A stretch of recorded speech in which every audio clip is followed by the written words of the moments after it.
많은 사람들이 생각하는 그리스도인의 덕목 중에 청빈이라고 하는 것이 있습니다. 청교도의 전통을 따라 내려오는 기독교의 아름다운 덕목 중에 하나이죠. 그런데 이 덕목을 강조하다 보니까 부자가 되는 것은 어쩐지 기독교적이지 못하다라고 생각을 하는 사람들도 종종 있는 것 같습니다. 하지만 정확히 말하면 기독교는 물질적인 풍요나 부요함을 거부하는 종교는 아닙니다. 물질적인 풍요와 부요함이 인간의 모든 필요를 채울 수 없다라는 것을 가르치죠. 물질 만능의 사상의 그 한계를 깨우치고 경계를 분명하게 하죠. 그렇다고 물질적인 축복을 거부하는 것은 아닙니다. 물질적인 부여는 하나님으로부터 오는 축복의 일부이기도 합니다. 하나님께서 아브라함과 이삭과 야곱에게 주신 축복이 무엇이었습니까? 그들은 하나님의 선택이라고 하는 큰 복을 얻었지만 더불어 재산의 축복, 재물의 축복, 자손의 축복, 그리고 세상적인 그리고 물질적인 축복을 받아 누렸습니다. 한마디로 그들은 모두 부자였습니다. 하나님께서 그들을 부자로 만들어 주셨습니다.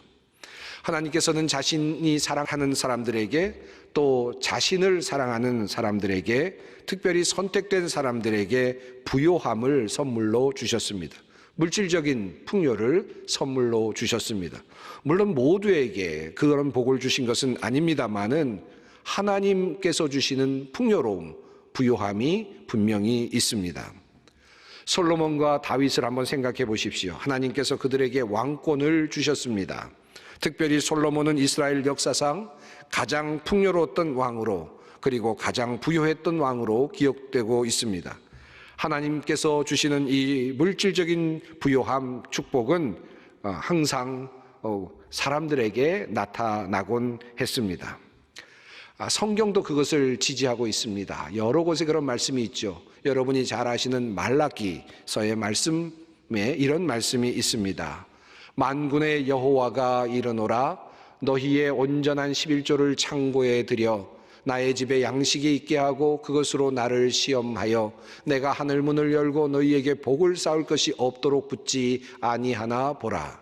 만군의 여호와가 이르노라 내가 너희를 위하여 메뚜기를 금하여 너희 토지 소산을 먹어 없애지 못하게 하며 너희 밭에 포도나무 열매가 기한 전에 떨어지지 않게 하리니 너희 땅이 아름다워짐으로 모든 이방인들이 너희를 복되다 하리라. 만군의 여호와의 말이니라. 이 말씀 속에 하나님께서는 우리 모든 사람들에게, 하나님의 백성들에게 많은 복을 내려주시고자 하신다는 사실을 우리는 이 말씀 속에서 알게 됩니다. 그래서 조금 더 과격하게 나가서 물질적인 축복만을 강조하는 그런 목사님들도 종종 있죠. 베니힌이라고 하는 목사님 같은 분은 부자가 되는 것은 하나님의 뜻입니다라는 그런 책에서 그는 이렇게 이야기합니다. 올바른 11조 생활, 재물에 대한 민감함으로 모든 크리스찬은 물질적인 부유함을 얻을 수 있다라고 그렇게 이야기하죠. 그렇게 일방적으로 물질의 축복만을 강조하고 바라는 것은 하나님의 뜻을 온전하게 전달하는, 설명하는 일이 아닐 수는 있습니다만은 그렇다고 해서 물질적인 풍요가 하나님의 것이 아니라고 말해서도 안 될 것입니다. 물질적인 풍요는 결코 하나님의 저주의 행동이 아닙니다. 풍요로움은 하나님께서 주신 선물이며 축복입니다. 욥이 부자였다가 시험과 고통을 이기고 나서 다시 얻게 된 것이 무엇이었습니까? 또 다른 형태의 물질적인 풍요였습니다. 성경에 나오는 많은 족장들, 많은 사람들 다 부요한 사람들이었습니다. 부요함은 하나님의 선물이었습니다. 자, 그런데 이쯤에서 우리의 마음을 조금 흔들어 놓는 것이 있죠. 여러분도 생각을 하고 계셨을 것입니다. 예수님께서 재물이 있는 자들을 향하여 하신 누가복음 18장의 말씀입니다. 주님께서 재물이 있는 자들이 하나님의 나라에 들어가기 얼마나 어려운지를 말씀하시면서 이렇게 말씀하십니다. 낙타가 바늘귀로 들어가는 것이 부자가 하나님의 나라에 들어가는 것보다 쉬우니라. 여기서 우리는 조금 혼란에 빠집니다. 분명히 성경에 재물, 부요함, 하나님의 축복이라는 사실을 우리가 보았는데 갑자기 예수님께서는 부자가 하늘나라에 들어가기가 매우 어렵다는 말씀을 하셨기 때문입니다. 그렇다면 부자는 다 하늘나라에 들어갈 수 없는 것입니까? 그렇다면 아브라함도 이삭도 야곱도 다윗도 솔로몬도 욥도 보아스도 모두 하나님의 축복으로 부요함을 얻었던 그 많은 사람들, 그 사람들도 다 천국에 들어가지 못한 것일까요? 여러분, 한번 생각해 보십시다. 이 세상에서 가장 부자는 누구십니까? 이 세상에서 가장 많은 것을 가지신 분, 물질적으로도 가장 풍요로우신 분이 있다면 그분은 바로 하나님이실 것입니다. 온 세상을 창조하신 그분이십니다. 모든 것을 가지고 또 모든 것으로부터 부요하신 분이십니다. 하나님 자신이 부자이십니다. 그런데 부자는 하늘나라에 들어가기가 어렵다라는 말씀의 의미를 보다 정확하게 이해하기가 쉽지는 않습니다. 자, 이쯤에서 한번 정리를 해 보십시다. 물질적인 부요는 하나님의 뜻과 반대되는 것이 아닙니다. 하나님은 부자이시고 많은 사람들이 하나님을 따르는 중에 부자가 되었습니다. 심지어 많은 성서의 복문을 통하여 하나님께서는 우리가 하나님을 말씀을 따르고 순종하면 우리에게 물질적인 풍요로움을 주시겠다고 약속까지도 하셨습니다. 더 나아가서 한번 그렇게 되는지 한번 시험해 보라고까지 분명하게 말씀하셨습니다. 그런 의미에서 부자가 되는 것, 부요함을 누리는 것은 하나님의 뜻이요 하나님의 축복입니다. 그런데 성경에는 이러한 부자의 개념에 맞서는 개념으로 또 다른 부자의 모습이 나타나고 있습니다. 이 부자들은 하나님의 축복이 아니라 하나님으로부터 외면당하게 되는 또 다른 유의 부자입니다. 여기서 우리가 한 가지를 생각해야 합니다. 부자라고 모두 하나님의 축복으로 하나님의 축복을 받은 사람이 아니라는 사실입니다. 재물이 있는 사람이라고 해서 모두 하나님의 선택을 받은 사람도 아닙니다. 하나님의 축복을 받은 사람이 아닙니다. 엄밀히 말하면 하나님께서 세우지 않은 부자들도 이 세상에는 많이 있습니다. 하나님의 복으로 재물이 주어지지 않은 또 다른 종류의 부자들이 있다는 말씀입니다. 그래서 우리를 혼란스럽게 만드는 것입니다. 예수님께서 말씀하신 것처럼 천국에 들어갈 수 없는 부자가 또한 많이 있다는 말씀입니다. 성경은 그 사실을 우리에게 여러 번 끊임없이 증언하고 있습니다. 자, 그렇다면 우리는 여기에서 성경에서 두 종류의 부자가 있다는 사실을 깨닫게 됩니다. 하나는 하나님으로부터 축복을 얻은 자로서 부요한 자입니다. 부자입니다. 또 다른 하나는 하나님의 축복에 포함되지 않은 자로서 부자입니다. 그의 부가 그를 살리지 못하고 그의 부가 도리어 저주가 되는 그런 부자도 있습니다. 자, 그렇다면 이 둘의 차이는 무엇입니까? 또 이 둘은 어떻게 구별할 수 있습니까? 이 두 유형의 부자는 태어나면서부터 따로 존재할 수도 있습니다. 태어나면서부터 하나님의 축복받은 부자의 자리에서 자라나는 사람이 있고 또 태어나면서부터 축복받지 못한 부자로서 살아가는 사람도 있을 수 있겠죠.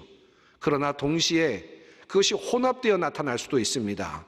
처음에는 하나님의 축복을 받은 부자로서 삶을 살고 하나님의 축복을 누린 부자가 되었는데 어느 순간에 하나님으로부터 축복을 받지 못하는 부자로, 악한 부자로 전락하는 변질된 부자의 모습도 있을 수 있다는 말씀입니다. 오늘 본문이 바로 이 두 부자에 대한 이야기를 우리에게 잘 보여주고 있습니다. 두 가지 부류의 부자의 모습을 한꺼번에 우리에게 보여주고 있는 본문입니다.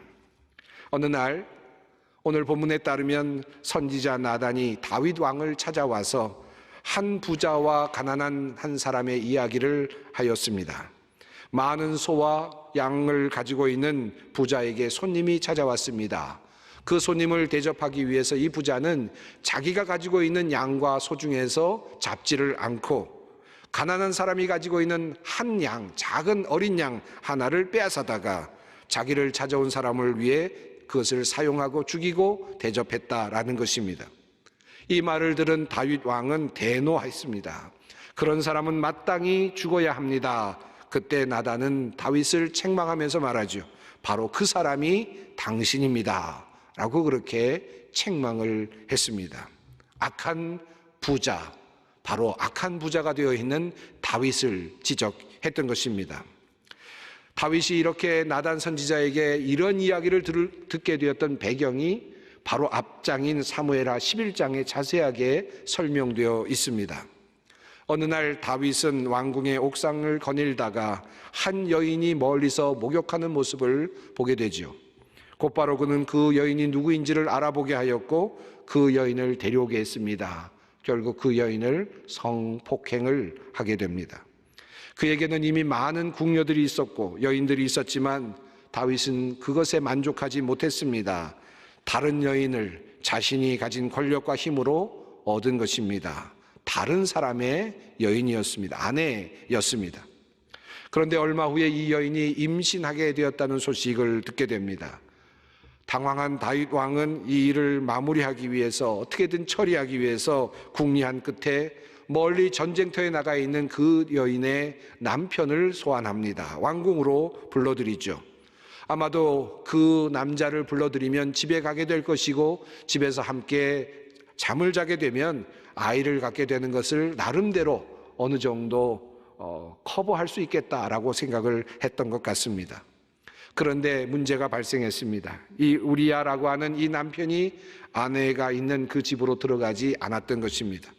모두가 다 전쟁터에 있는데 나만 즐거울 수 없다, 나만 쉴 수 없다라고 하는 이유였습니다. 다윗은 당황했습니다.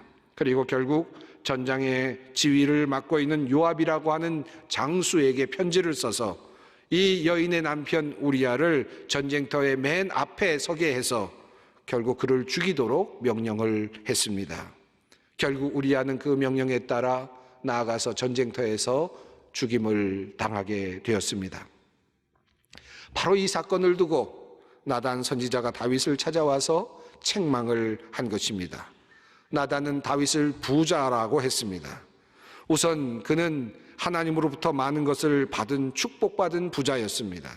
그런데 어느 순간 악한 부자로 바뀌어져 있었습니다. 하나님의 책망을 받아 마땅한 부자로 바뀌어 있었습니다. 다윗은 처음부터 악한 부자는 아니었습니다. 다윗의 인생을 보면 하나님의 축복을 받는 그런 왕으로서 또 부자가 되어가는 그런 과정이 잘 묘사되어 있습니다. 어린 다윗, 그에게는 돈이 없었을지 모르지만 하나님을 향한 믿음이 있었습니다. 그래서 전쟁터로 나가서 골리앗을 보았을 때 물맷돌 5개만 들고 여호와의 이름으로 전쟁터에 나갔던 그런 소년이기도 했습니다. 하나님의 기쁨이 될 만한 그런 소년이었습니다. 하나님께서 그에게 복을 주실 만한 그런 소년이기도 했습니다. 그래서 그는 하나님의 복을 얻게 되었습니다. 모두가 두려워하고 있을 때 하나님의 이름을 모욕하는 것을 참지 않았던 그런 다윗이었습니다. 가는 곳마다 전쟁에서 승리했습니다. 또 나아가서 그는 기름 부음을 받았지만 끝까지 하나님께서 먼저 세우신 사울과 대적하지 않고 하나님의 때를 기다리는 그런 사람이기도 했습니다. 하나님께서 복을 내려주실 만한 그런 종류의 사람이었습니다. 법궤가 들어오던 날 기쁨으로 춤을 출 만큼 그는 깊은 신앙을 가지고 있었고 늘 하나님께 기도하는 사람이었고 그래서 하나님께서 그를 축복하셔서 그를 이스라엘의 왕으로 세워준 그런 사람이었습니다. 여기까지 다윗의 인생을 보면 하나님의 축복을 받은 그런 왕입니다. 하나님의 축복으로 부요함을 누리게 되었고 왕이 되었습니다. 그런데 오늘 바로 이 지점에서 이 복받은 부자, 하나님으로부터 축복받은 이 부자가 악행을 저지르는 부자로 변질되어가는 모습을 보게 됩니다. 바로 이 변곡점이 오늘 본문이 있는 바로 그 지점입니다. 다윗은 하나님의 축복으로 부자가 되었고 왕이 되었습니다. 당시 문화 속에서 후궁들도 많이 거느릴 수 있는 그런 하나님의 복을 얻었습니다. 그런데 다윗은 그 이후에 어떻게 합니까? 자신이 가진 그 힘으로 무엇을 했습니까? 자신의 힘과 능력, 부와 권력으로 그가 한 일은 오직 우선 목욕하는 여인을 보고 자신의 부하에게 알아보도록 하는 일이었고, 그 여인을 데려다가 폭행하는 일이었고, 그리고 그 여인에게 아이를 갖게 하는 일이었고, 임신이라고 하는 이 문제를 해결하기 위해 바세바의 남편 우리아를 죽게 만드는 일이었습니다. 그때부터 부자의 모습은 완전히 다른 모습입니다. 하나님의 축복을 얻는 부자가 아니라 하나님의 진노와 하나님의 심판을 자초하는 부자의 모습입니다. 자신에게 주신 그 큰 힘, 그 부요함, 그 능력, 그 왕권을 바른 것에 사용하지 못하고 자신의 욕망을 채우는 일에, 여인을 빼앗는 일에, 사람을 죽이는 일에 사용하고 있습니다. 우리는 이 다윗의 모습에서 철저하게 자신이 가진 힘으로 다른 이의 것을 빼앗고 남을 죽이는 힘의 남용을 보게 됩니다. 이것이 바로 나단이 지적하는 악한 부자의 모습이었습니다. 가난한 사람의 양을 빼앗는 악한 부자의 모습입니다. 누가 악한 사람입니까? 하박국 2장 6절을 통해서 하나님은 이렇게 말씀하십니다. 남의 것을 긁어 모아 내 것을 삼은 자야, 너는 망한다 할 것이다. 빼앗은 것으로 부자가 된 자야, 내가 언제까지 그럴 것이냐. 주님이 이렇게 말씀하십니다. 이제 우리는 성경이 말하는 악한 부자가 누구인지를 어렴풋이 알게 됩니다. 자신의 힘으로 남의 것을 긁어 모으고 부자라고 하는 사람들, 빼앗아 부자가 된 사람들, 훔쳐서 부자가 된 사람들, 하나님은 그들을 향하여서 낙타가 바늘귀로 들어가는 것이 부자가 하나님 나라에 들어가는 것보다 쉬우니라 라고 말씀하십니다. 물론 우리는 이 말씀 속에서 구조적인 문제, 사회적인 문제도 함께 돌아보아야 할 것입니다만은 오늘은 보다도 논점을 분명하게 하기 위해서 실제적인 문제, 실존적인 문제만을 함께 다루고 있습니다. 누가 악한 부자입니까? 성경 말씀 신명기 32장 15절 말씀을 통하여 하나님은 악한 부자의 또 다른 모습을 이렇게 알려주셨습니다. 이스라엘은 부자가 되더니 반역자가 되었다. 먹거리가 넉넉해지고 실컷 먹고 나더니 자기들을 지으신 하나님을 저버리고 자기들의 반석이신 구원자를 업신여겼다. 누가 악한 부자입니까? 하나님 감각을 잃어버린 사람, 하나님 앞에 있다는 사실을 까맣게 잊고 사는 사람, 그 사람이 바로 악한 부자입니다. 다윗이 바세바를 범할 때 그가 만약 자신이 하나님 앞에 서 있다는 사실을 인지하고 있었다면 그런 일을 벌일 수 있었겠습니까? 그러지 못했을 것입니다. 우리아를 죽이려고 했을 때 자신이 하나님 앞에 서 있다는 사실을 깨닫고 있었고 그 신의 존재 의식을 가지고 있었다면 과연 그렇게 할 수 있었겠습니까? 절대로 그렇게 하지 못했을 것입니다. 그런데 이 다윗은 그 순간, 악한 부자가 되는 순간 하나님 감각을 잊어버렸습니다. 하나님 감각을 잃어버렸습니다. 과거에는 그렇지 않았습니다. 그는 하나님 감각, 하나님 현존의 감각으로 살고 있었던 사람이었습니다. 골리앗 앞에 서 있었을 때, 그 거대한 장군 앞에 섰을 때도 그는 하나님이 옆에 계시다는 사실을 알았습니다. 그래서 돌 몇 개를 가지고 나아가서도 그는 상대할 수 있었습니다. 여호와의 이름으로 나갈 수 있었습니다. 하나님 현존 의식을 가지고 있었습니다. 그것이 바로 그를 복되게 했습니다. 더 나아가서 사울을 죽일 수 있었던 그때에도 그는 사울을 죽이지 않습니다. 하나님 앞에 있음을 그가 알았습니다. 하나님께서 그를 거두실 때까지 기다리는 믿음이 있었습니다. 법궤 앞에 설 때에도 그는 하나님 앞에 서는 마음으로 벌거벗을 망정 그렇게 춤을 추며 기쁨으로 나아갈 수 있었습니다. 이것이 바로 하나님 현존 의식이었습니다.